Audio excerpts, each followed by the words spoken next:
Bismillahirrahmanirrahim. Assalamualaikum warahmatullahi wabarakatuh. Bismillah, kita lanjut lagi ngaji filsafat ini. Tema malam ini adalah perspektif para ahli sufi dan para ahli tasawuf mengenai patah hati. Jadi malam hari ini, mari kita bawa sakit hati kita secara vertikal. Kalau bahasa akademisnya itu, kita melakukan spiritualisasi sakit hati. Nah, sejauh mana sakit hati itu kemudian menjadikan kendaraan kita untuk tambah dekat kepada Allah. Yang pertama dari Hadrat Sultan Bahu. Beliau ini produktif sekali, menulis kitab yang jumlahnya 140 kitab. Beliau Hadrat Sultan Bahu adalah mursyid Thariqat Sarwari Qadiri, yang Thariqat ini berdiri sekitar abad ke-17. Banyak yang beredar Thariqat ini di India, Pakistan, Bangladesh, dan sekitarnya. Kata-kata beliau ini yang menarik tentang patah hati ini adalah nursing one broken heart is equal to the worship of many years.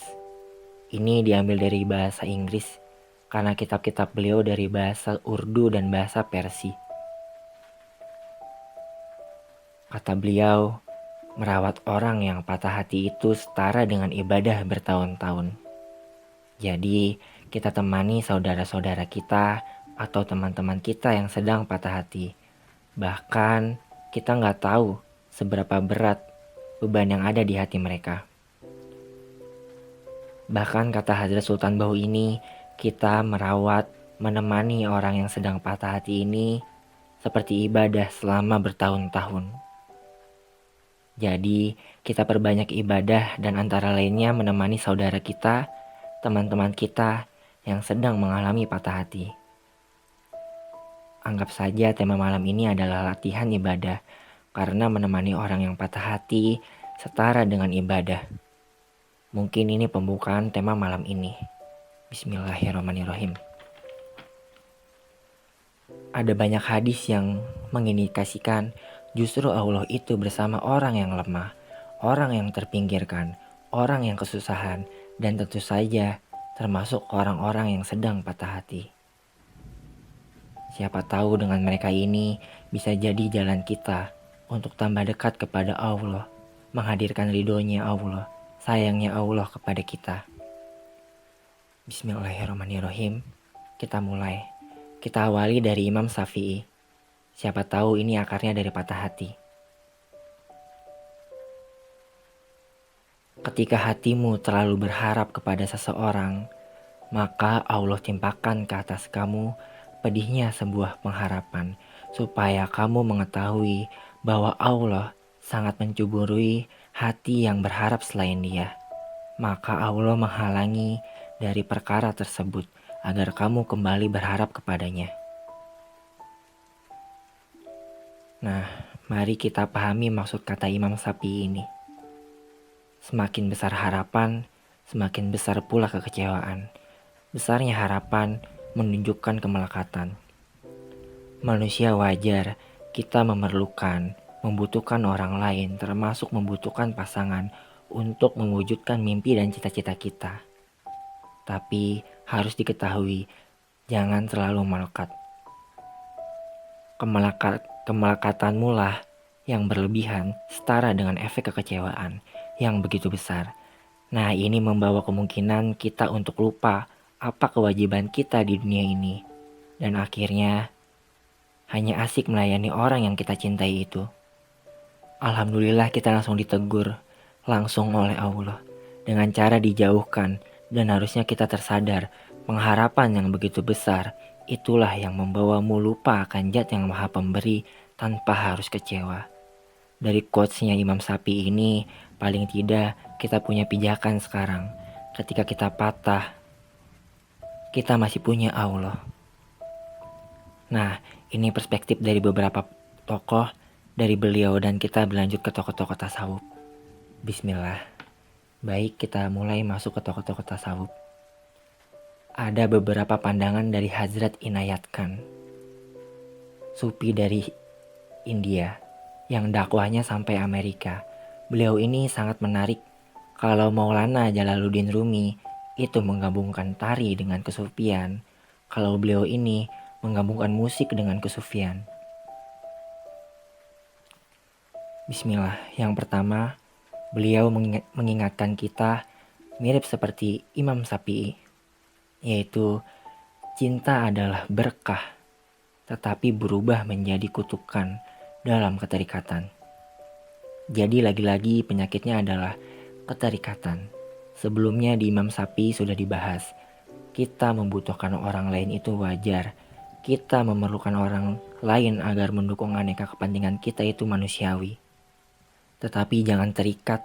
Terikat itu berarti menjadikan dia segalanya. Kalau tidak ada dia ya, saya tidak hidup. Nah, ini yang disebut terikat. Keterikatan itu yang selain Allah dan melekat di kita sehingga menghalangi kedekatan kita, pengharapan kita terhadap Allah. Nah, cinta itu berkah, tetapi kalau sudah menjadi kemelekatan, ya dia menjadi kutukan. Ini mirip yang disampaikan oleh Imam Syafi'i tadi.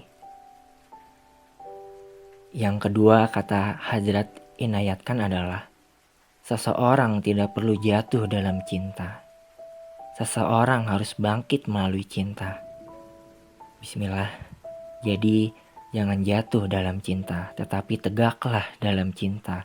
Tegakkanlah cinta dalam hidupmu, dalam dirimu, bukan kamu terjatuh oleh cinta. Jadilah manusia sejati yang menghidupkan cinta, bukan orang yang kalah dan jatuh karena cinta. Kalau kata Hadrat inayatkan, seseorang harus bangkit, muncullah, eksislah melalui cinta. Jadi cinta jangan jadi kuburanmu. Ketika kamu jatuh, cinta terus kamu menghilang, itu gak otentik. Tetapi cinta jalanmu untuk hidup, jalan untuk eksis selama kamu hidup. Nah, yang ketiga ini adalah beliau mengatakan, dari cangkangnya patah hati, muncullah jiwa yang baru, yang lahir. Seandainya kita dalam cinta mengalami patah hati, itu bukan masalah. Jadi ada sunatullah dalam hidup ini bahwa menyusuri kehancuran itu sebuah pertumbuhan dalam diri kita yang baru. Jadi dari cangkangnya patah hati, lahirlah jadi orang yang baru, lahirlah jadi manusia yang baru. Nah, kalau kita sangat kecewa sebelumnya dalam hidup kita, apapun itu, tidak hanya patah hati, mungkin kecewa terhadap apapun, maka janganlah runtuh. Janganlah jatuh. Keluarlah, tegaklah, bahwa inilah aku yang baru sekarang. Jadikanlah keruntuhanmu jadi sumber kelahiran yang baru. Jadi dari cangkangnya patah hati, muncullah jiwa yang baru. Hidup kan ada fase sedihnya, jatuh bangun. Dan ketika kita jatuh, jadikan itu titik tolak kelahiran kita yang baru. Dan gak ada alasan untuk kita untuk berlarut dalam kesedihan. Terpuruk dengan kesakitan, lahirlah jadi orang yang baru. Beliau mengatakan, setiap pengalaman baik, buruk merupakan langkah maju dalam perkembangan manusia. Kegagalan dalam hidup itu tidak masalah. Kemalangan terbesar adalah ketika kita masih diam seperti semula. Jadi inti dari teori yang ketiga ini, beliau mengatakan kegagalan dalam hidup itu tidak masalah. Melainkan kemalangannya yang paling besar adalah ketika masih diam seperti semula, tidak tumbuh seperti orang yang baru. Selanjutnya adalah kita semua sedang dalam perjalanan, dan hidup itu sendiri bagian dari perjalanan. Tidak ada yang menetap di sini. Kita semua melangkah melewati, dan karena itu tidak benar untuk mengatakan bahwa kita harus melakukan perjalanan spiritual untuk menghancurkan kehidupan menetap kita. Nah, kesimpulannya adalah tidak ada orang yang hidup menetap di sini. Semuanya gelisah dan semuanya dalam perjalanan. Ketahuilah, kegembiraan hidup adalah kegembiraan perjalanan. Jadi kata beliau, hidup itu proses, perubahan, perjalanan. Kalau kita tidak bisa menikmati perjalanan dan perubahan, nanti yang ada kita hanya menderita dalam hidup. Karena itulah hakikatnya hidup. Mari kita jalani perjalanan spiritual. Tidak lagi berhenti di tempat kita. Nah, ini yang dikutip oleh beliau. Kata beliau, kata ini adalah kurang tepat. Kita mau melakukan perjalanan atau tidak, hidup ini hakikatnya berjalan. Bedanya, ada orang yang menyadari dan mengarahkan perjalanannya sehingga dia bisa menikmati, dan ada orang yang tidak bisa menikmati perjalanannya. Nah, yang dimaksud menikmati perjalanan adalah menikmati perubahan-perubahan situasi dari cinta, kebersamaan, dan menjadikan asing sendiri-sendiri. Ini kan sebuah perubahan-perubahan situasi. Kalau hidup kita menjalankan filosofi ini, insya Allah hidup kita terasa ringan dan rasa ingin terus berkembang menjadi lebih baik selalu ada. Masya Allah. Semoga kita dapat memahami makna-makna ini. Bismillah, kita berlanjut. Nah, ini juga menarik yang dikatakan beliau. Dalam perspektifnya, beliau mengatakan seperti ini. Semakin banyak yang bisa kita tanggung, semakin banyak pula yang akan dibebankan. Semakin berani kita menghadapi penderitaan, semakin tinggi ambang penderitaan yang dapat kita tanggung. Dan semakin tinggi tingkat moral, semakin banyak kesulitan yang dapat kita derita. Oke, yang dimaksud beliau ini adalah rumus hidup. Rumus hidup adalah menjadikan kita lebih baik dan baik. Tetapi jangan lupa, semakin kita tinggi levelnya, semakin tinggi kualitasmu, akan menjadi sangat berat ujiannya. Tapi tidak masalah. Tambah berat ujian kita, tambah tangguh pula diri kita. Dan begitu kita tambah kuat bebannya, dan sama pula akan bertambah lagi nikmat-nikmatnya dalam hidup. Percayalah, Allah tidak memberi beban yang melebihi kapasitas kita. Percayalah pada Tuhan, Zat yang Maha Agung, Zat yang Maha Mengetahui, dan kita selalu mampu, insya Allah. Asal kita tidak cengeng dan manja. Dan kata kaum stoik, ini polanya. Sunatullahnya hidup di dunia ini seperti ini. Dan kalau kita memahami rumus ini, penderitaan atau patah hati akan lebih terasa ringan. Tidak terlalu berat. Sabarlah, tabahlah menjalani penderitaan ini, menjalani perjalanan ini. Bismillah, kita lanjut ke materi ini. Materi lainnya.